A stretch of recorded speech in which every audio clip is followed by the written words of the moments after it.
எக்கச்சக்கமான தலாக், எக்கச்சக்கமான குலா. ஒண்ணும் இல்ல, அசல் காரணத்தை கண்டுபிடிச்சீங்கன்னா என்ன தெரியுமா? அம்மா அத்தாட்ட ரொம்ப செல்லமா வளர்ந்த பிள்ளைங்க.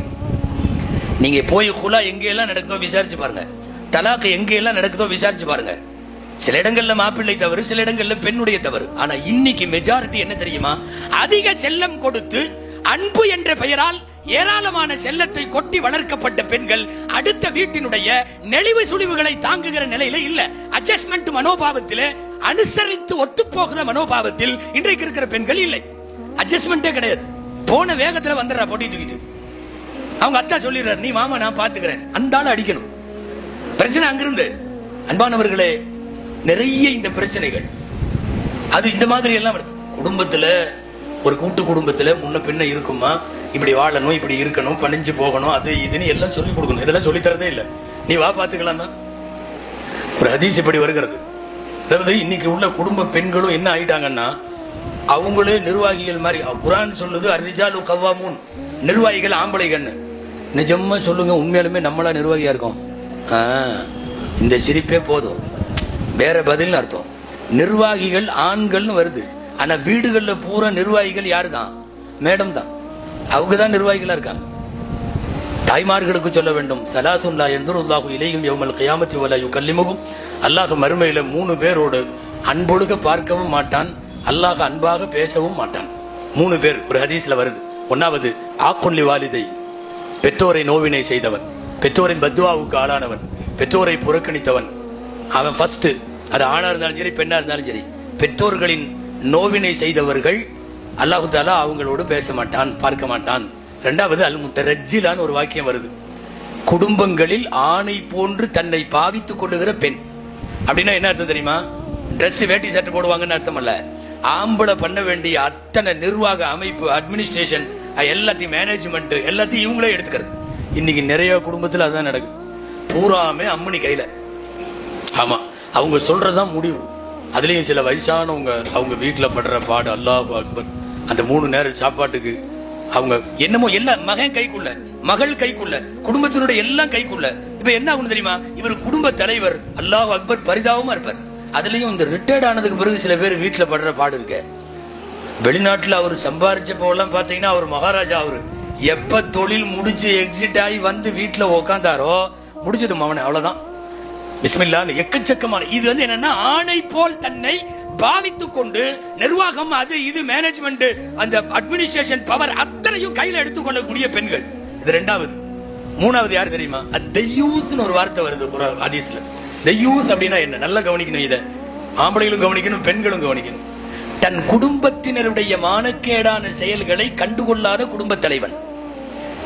என் பையன் சரியில்லை, என் புள்ள சரியில்லை, அவங்க கான்டாக்ட் சரியில்லை, அவங்க காட்சி சரியில்லை, அவங்க பழக்கம் சரியில்லை என்று தெரிந்தும் கூட தெரியாமல் நடக்கிற குடும்ப தலைவன் தலைவி இருக்காங்கல்ல, அவங்க தான் இந்த மூணாவது. பெற்றோரை நோவினை செய்பவன், ஆண்களை போல் தன்னை குடும்பத்திலே நிர்வாக ரீதியாக பாவித்துக் கொள்ளுகிற பெண். மூணாவது, தன் குடும்பத்தில் தன் கண்ட்ரோலுக்கு கீழே இருப்பவர்களுடைய சாக்கடைத்தனமான செயல்களை கூட கண்டுகொள்ளாமல், காது கேட்காமல், பார்க்காமல் இப்படி இருக்கக்கூடிய குடும்ப தலைவன். யோசிக்கணும், இவர்களோடு அல்லாஹ் பேசுவதே இல்லை, அன்பொழுக பார்ப்பதும் இல்லை என்று வருகிறது. எனவே நான் துவக்கத்திலே சொன்னதை மீண்டும் அடுத்து சொல்லுகிறேன். அன்பு தாய்மார்களே, நீங்கள் தான் அடுத்த தலைமுறையை உருவாக்குகிற மிகப்பெரிய, மிக பிரம்மாண்டமான தொழிற்சாலை. நீங்க தீன் உள்ள தலைமுறையை உருவாக்கி தர வேண்டும். இதுல ஆம்பளைகள்லாம் முடியாது. ஆம்பளைங்க அவங்களே உங்கள்ட்ட கிட்டத்தட்ட சரண்டரா தான் இருக்கும். முதல்ல எல்லாம் கல்யாணத்துல நாங்க பேசும்போது திருமண பயான்ல சொல்லுவோம், மாப்பிள்ளைகளை பார்த்து, ஆணாதிக்கத்தோடு இருக்காதீர்கள், தயவு செய்து பெண்கள் மீது இரக்கம் காட்டுங்கள் அப்படின்னு எல்லாம். இப்ப கொஞ்சம் மாத்தி சொல்றோம், மாத்தமா சொல்லிட்டு இருக்கோம். என்னன்னா, பெண்களை தயவு செய்து ஆண்கள் மீது இரக்கம் காட்டுங்கள், அவர்கள் பாவம், ஆண் பாவம் பொல்லாதது, பெண் பாவம் அல்ல. ஆண்மை நிஜமா பொய்யெல்லாம் சொல்ல. இன்னைக்கு காலையில திருச்சியில கல்யாணத்துல பேசிட்டு தான் வர்றேன்.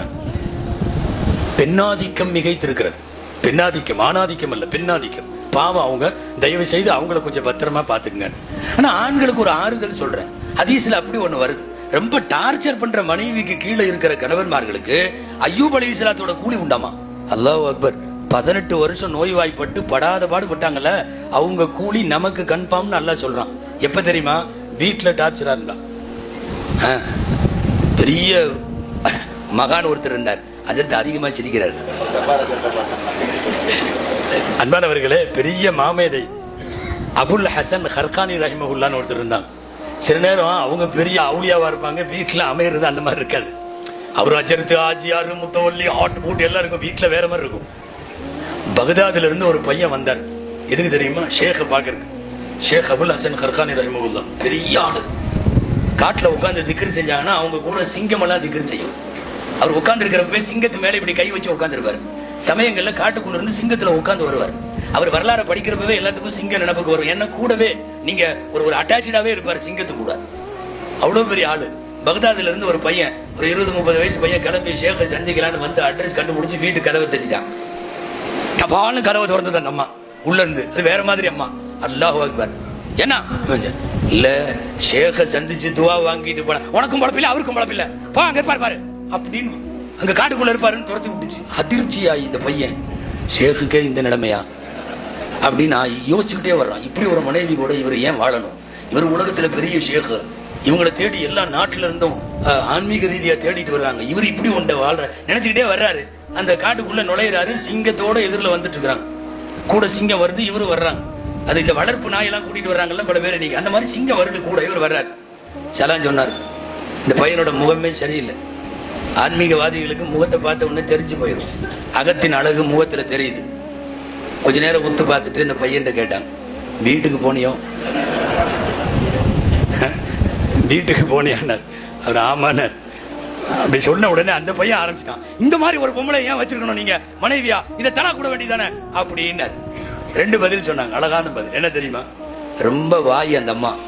ஆனா ஓவரா அந்த அம்மா வாய் பேசும்போது நான் அமைதியா இருந்துறதுனாலதான் அல்ல வெளியில இந்த மாதிரி வாயில்லா ஜீவனை எல்லாம் என்னோட கண்ட்ரோல்ல வச்சிருக்கான்.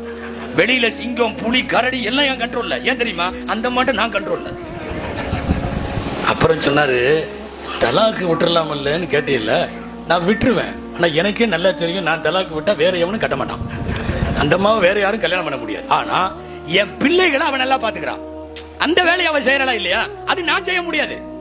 நான் செய்ய முடியாது அந்த வேலையை. என் பிள்ளைகளை வளர்ப்பதில் அவள் சரியாக இருக்கிறாள். எனவே என்ன பேசினாலும் பரவாயில்ல, அவள் மனைவியாகவே இருந்து விட்டு போகட்டும் அப்படின்னு சொல்லி அபுல் ஹசன் ஹர்கானி ரஹ்மத்துல்லாஹி அலைஹி சொல்றாங்க.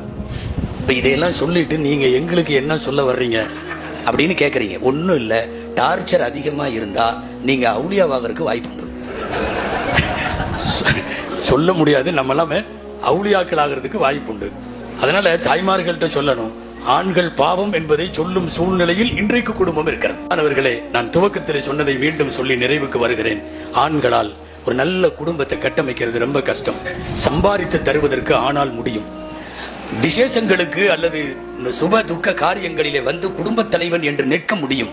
ஆனால் அடுத்த தலைமுறையை மார்க்கம் சார்ந்த தலைமுறையாய் தீனின் தொடர்போடு அல்லாஹ் ரசூலினுடைய தொடர்போடு ஒரு சந்ததியை உருவாக்குவதற்கு பெண்களை உங்களால் தான் முடியும். அந்த தொடர்பிலேயே இருங்கள். குறிப்பாக இது போன்ற மார்க்க நிகழ்ச்சிகள், பயான்கள் உங்களுக்காக நடத்தப்படுகிற போது தவறாமல் அதில் பங்கேற்றுக் கொள்ளுங்கள். நல்ல தலைமுறையை உருவாக்க அல்லாஹ் உங்களுக்கு தௌஃபீக் செய்வானாக.